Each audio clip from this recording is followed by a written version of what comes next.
Hey, have you ever experienced the joy of starting a new project from scratch? You just want to get started.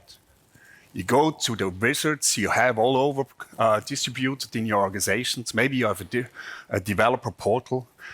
You create your resources you need, a Git repository, an Argo CD instance, maybe a default scaffolding template somewhere. You have to send some emails to get some AD groups created or a Splunk index. After a while, you have everything ready and you need to start wiring the things up. You go to your GitLab pipeline, configure variables. You go into your source code, define your DB access connection string. After all this is done, you suddenly spend a couple of days.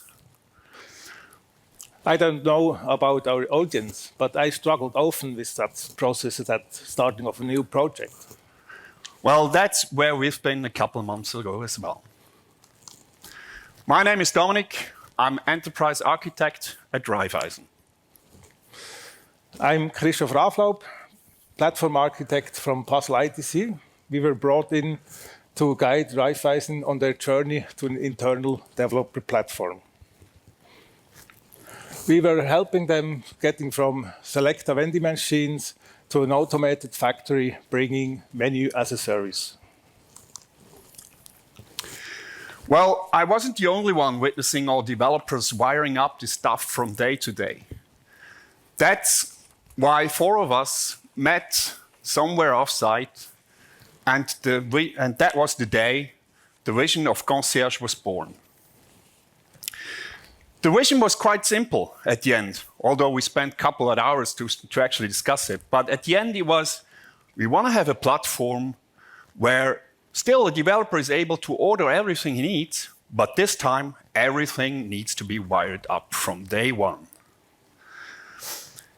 GitLab pipeline configured from A to C, the DB connection set up, OpenShift namespaces configured through all different environments, the pipeline kicking in, deploying the application through all environments from day one, actually from first minutes, and maybe a merge request, a pull request waiting to be approved to deploy the whole thing into production. That's a great vision. But the big challenge, how do we build an internal developer platform that not only supports our developers on their daily work, but is also easy, extendable, and maintainable for the platform team? Raiffeisen approached Tim and Coco, Puzzle ITC, about a year ago with that vision. You must know the expert of Team of Coco is Tomu Filippona, founder and organizer of this great event.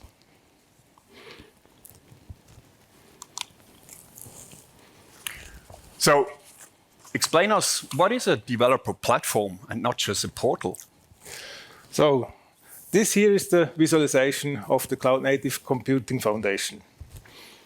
An IDP offers all the infrastructure, resources, and services as easy-to-use capabilities. On top, we have the developer and product teams building our business that brings money. And on the bottom, we have our infrastructure providers that we can run our applications.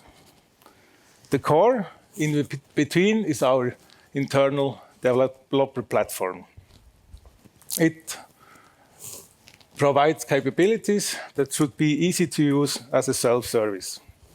We have on top standardized interfaces that can be web portals, can be GitOps, software templates, the golden path, and standardized APIs. But how do we build capabilities? Capabilities can be a bash script or just a pipeline. Or when you go further, it can be product and framework based. Finding the best solution for us to build those capabilities was key for the whole project. So for that, we choose a standard use case at Raiffeisen that you can then evaluate our solutions. The standard use case, we called it 0815 case, is actually just a simple Kotlin service connecting to a database.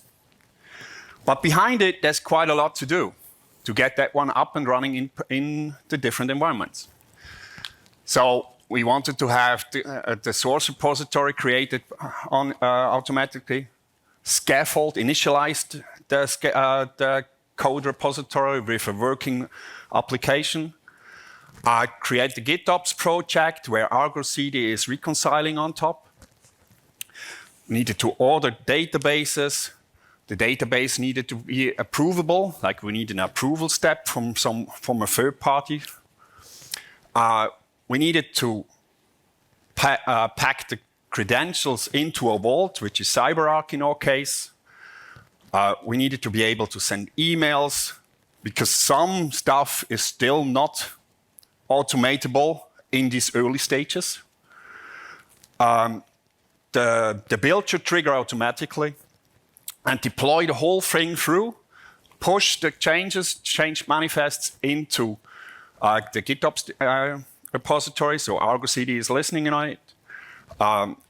Then at the end, 15 minutes later, that was the approach time, we should be able to call the first REST endpoint on the deployed application.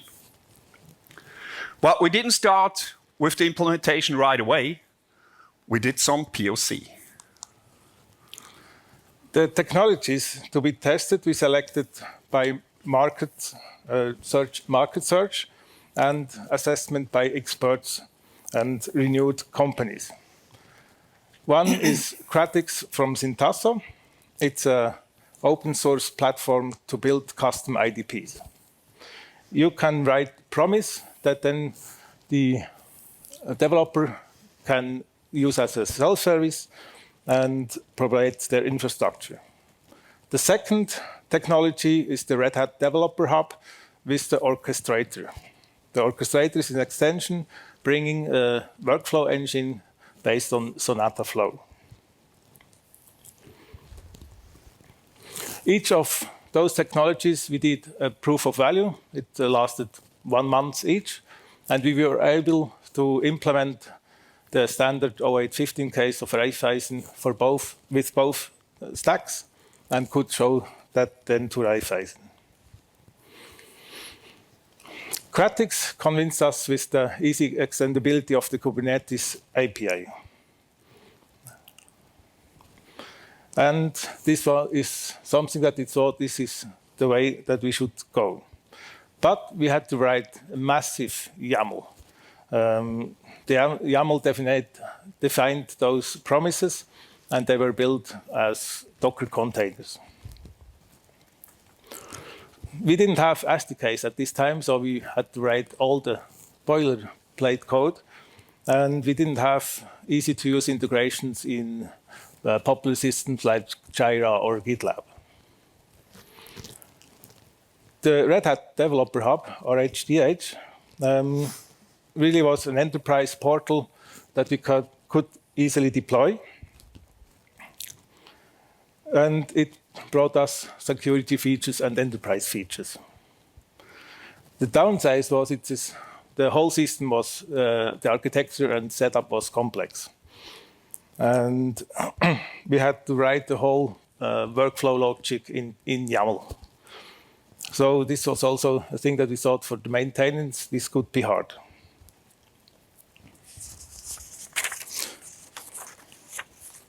We had also a big aha moment. We thought, the Developer Hub is a nice portal, but it's not the platform itself. So we decided to go with the capabilities only in the platform side, and the portal is showing the information and brings up the capability to spin up new applications.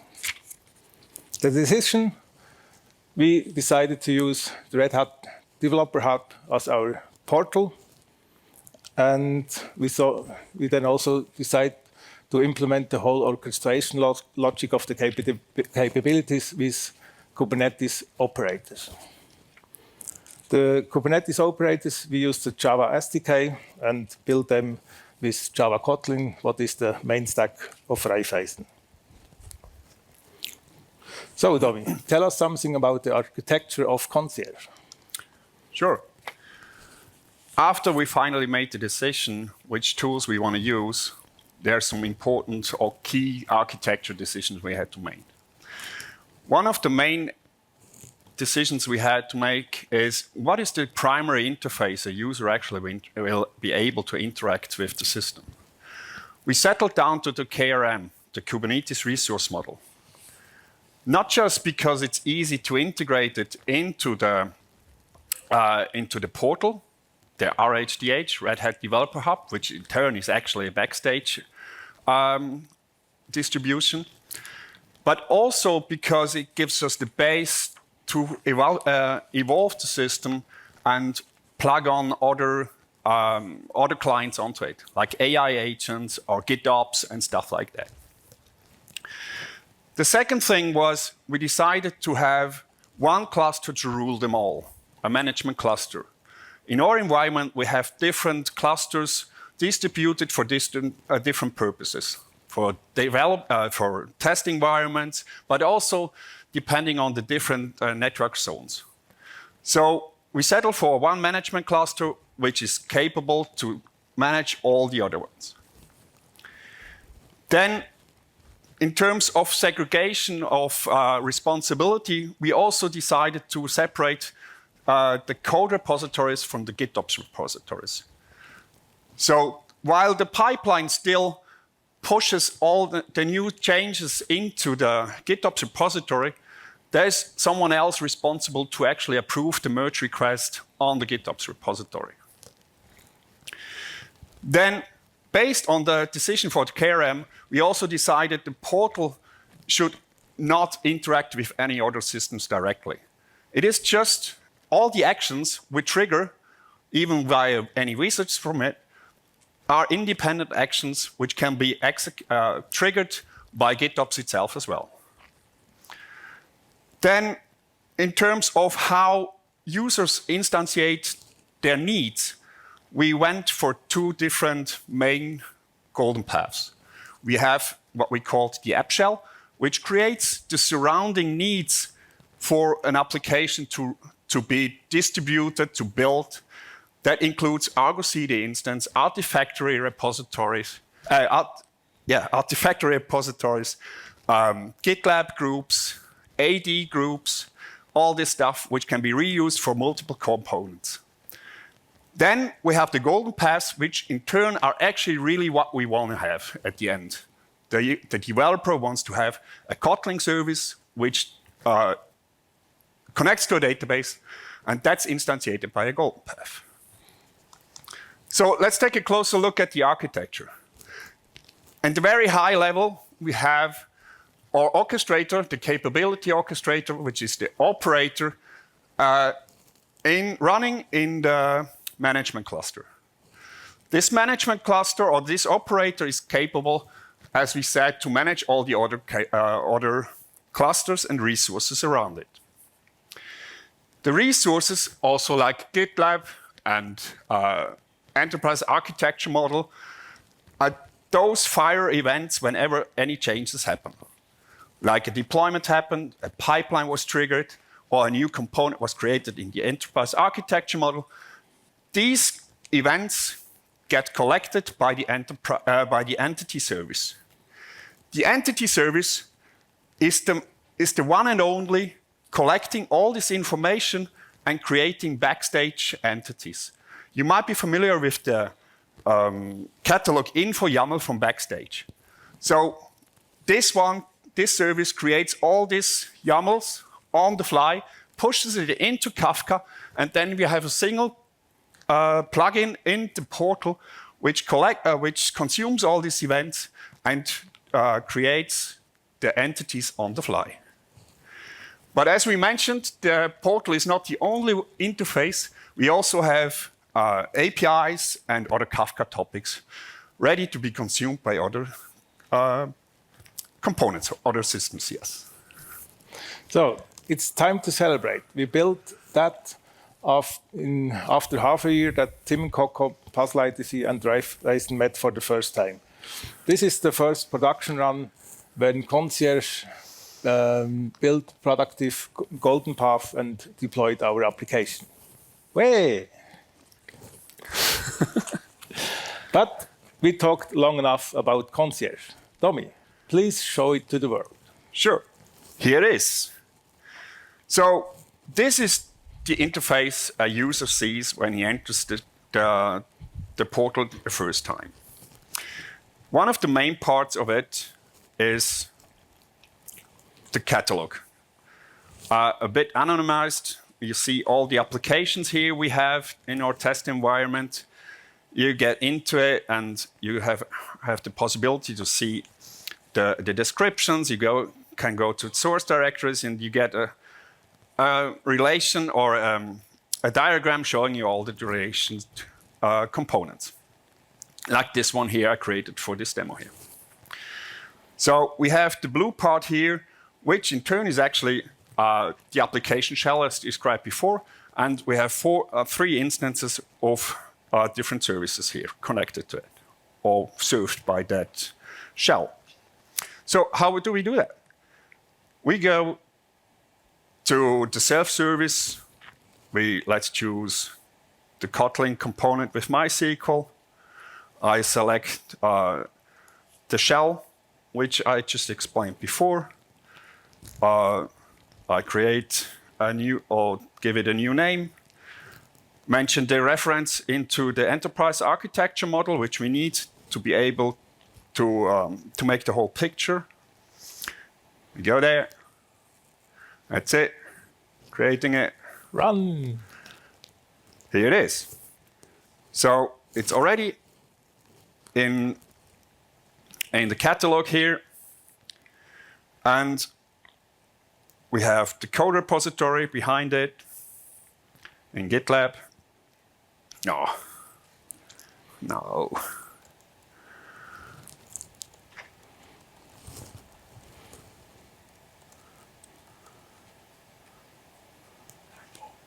Falsch geschrieben.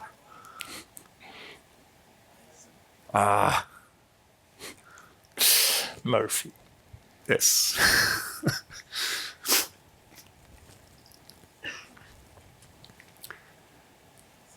So this is the new repository.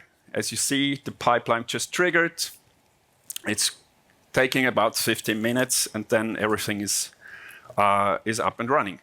So because we don't have that time, we have the... Why did I put it? Here. We can go to a different service, which was created earlier. And then we can go into the GitOps repository and see what happened there. Come on. OK, let's switch that. Then we go into Argo.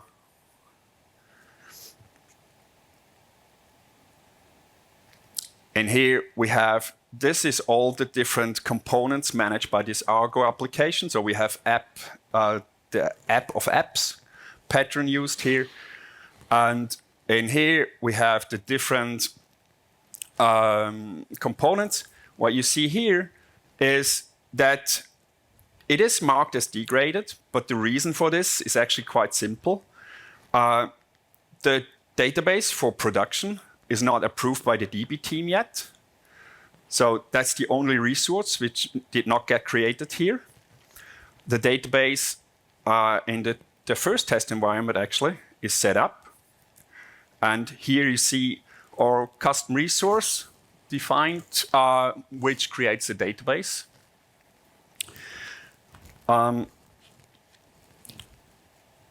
Exactly. Then, let me see. So when this is all done, then we have this is then the first running service or REST endpoint Oh, it's a bit small, huh? So, easy. Not very much, or not much to see, but behind the scenes, it proves that everything is working and makes the life of every developer a lot easier. So, Steph, what do you think? That looks good, but we also had some challenges.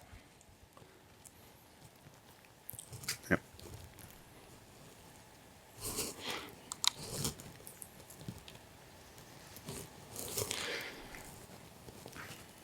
One of the big challenges you see also here, the integrated database ordering, is how do we provision infrastructure that's outside of Kubernetes.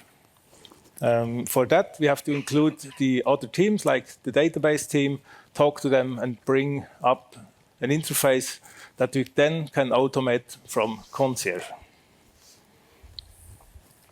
And another challenge is for every platform team, we have to change our mindset. We're building a product, not only a framework. I know we as engineers, we like to build new frameworks, make it fancy, but it's not all the time what our users really wish. We have to see what are their needs, we have to talk with our customers, and then only build the capabilities that are useful for them. So we don't want to have lots of capabilities that no one uses. We want to have the right ones, and they have to be easy to use. So self-service, good documentation, and it has to work in a short time. Another challenge was the decision we had to make on every single resource we wanted to provide. What are the sizes of these CRDs we want to have? Should they be really small atoms, we call them, or should they be more like compositions of database and credentials, and the credentials always end up in CyberArk? Or is that too broad? Or when it goes to namespaces, do we want to provide namespaces for all environments right away? Or should the developer be able to decide which ones he wants? That's not quite easy. And we had many, many discussions about it. Another one is the standardization versus the flexibility. Defining the guardrails is not as easy as it sounds. But at the end, you have to think, or at least we thought, we don't want to have something which serves all kind of needs. We wanted to automate 80% of our cases. So we realized there are special cases which just take too much time to implement and are so special, just a little part of all the organization would actually take advantage of it. So there is no need, so like defining your own database name or something like that. So what's coming now? Internally at Raiffeisen, we're going to build the community. We want to have more teams building their own capabilities so that the whole developer queue can use them. We don't want to just have a platform team building all for others. What I said about the product thinking, we have to check the adoption. Are our capabilities used? Are they, do they have a good developer experience? This is what we're going to do in the next months. Besides that, we definitely also need to expand on new capabilities. That's 3 buckets: Kafka, topics, other databases. And we do still need them as separate things to be ordered in the self-service as well.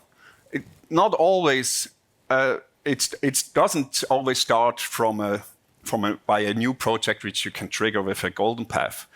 You might have to add a new capability to an existing application. Therefore, the Selecta automation or Selecta vending machine is still valuable. And of course, we need to enhance the information hub. So we started about 1 year ago with a team of 6 or 7 engineers. So, Domi, what do you think? Does Concierge deliver tasty menu as a service? I absolutely think so, yes. Absolutely tasty menu, I think. We are not at the end yet. There's still lots to do. But besides the platform itself, it also forces us, or it also brought us some standardization and conventions we all agreed on. And even projects which did not yet migrate into Concierge now start to follow these conventions. So yes, absolutely. Great. So thanks you all for coming and for your interest. We're here for questions and you will be here the whole day.